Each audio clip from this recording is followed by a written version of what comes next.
add there, multiply. So multiply is giving us something that we like there. So we've got a multiply layer over the top of a normal layer, and now we're going to create a new layer again, and we're going to select a elliptical marquee tool, and we're going to hold the shift button and drag to get a perfect circle.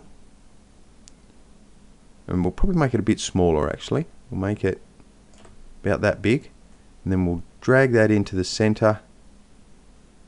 That's it there. And we're going to Control Shift I, which is going to change the selection from being in the center to being on the outside. And we're just going to use a paint bucket tool.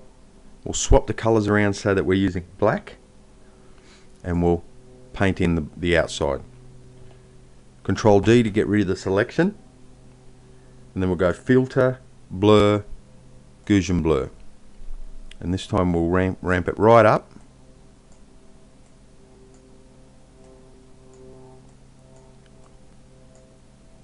Something like that.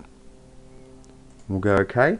So it gives us a nice sort of outer edge there, and then we're going to do the same again.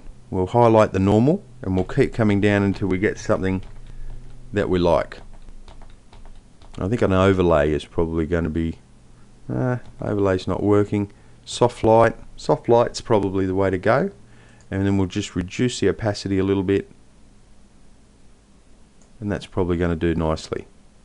It just gives us that sort of edge around the outside, remembering that we've always got a bit of reference that we can have a look at, and that's probably not the best one. This one's not too bad, where you've got your outer area that's sort of got a bit of a dark ring, and then it goes into a sort of a lighter area towards the pupil.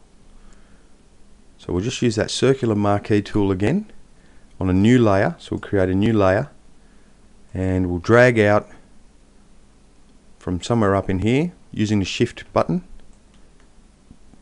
That's probably about as big as we need, and then we can move this over, line it up in the center,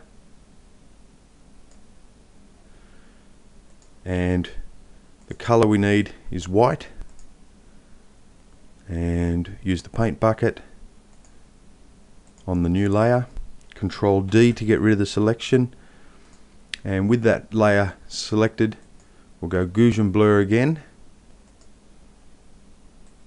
and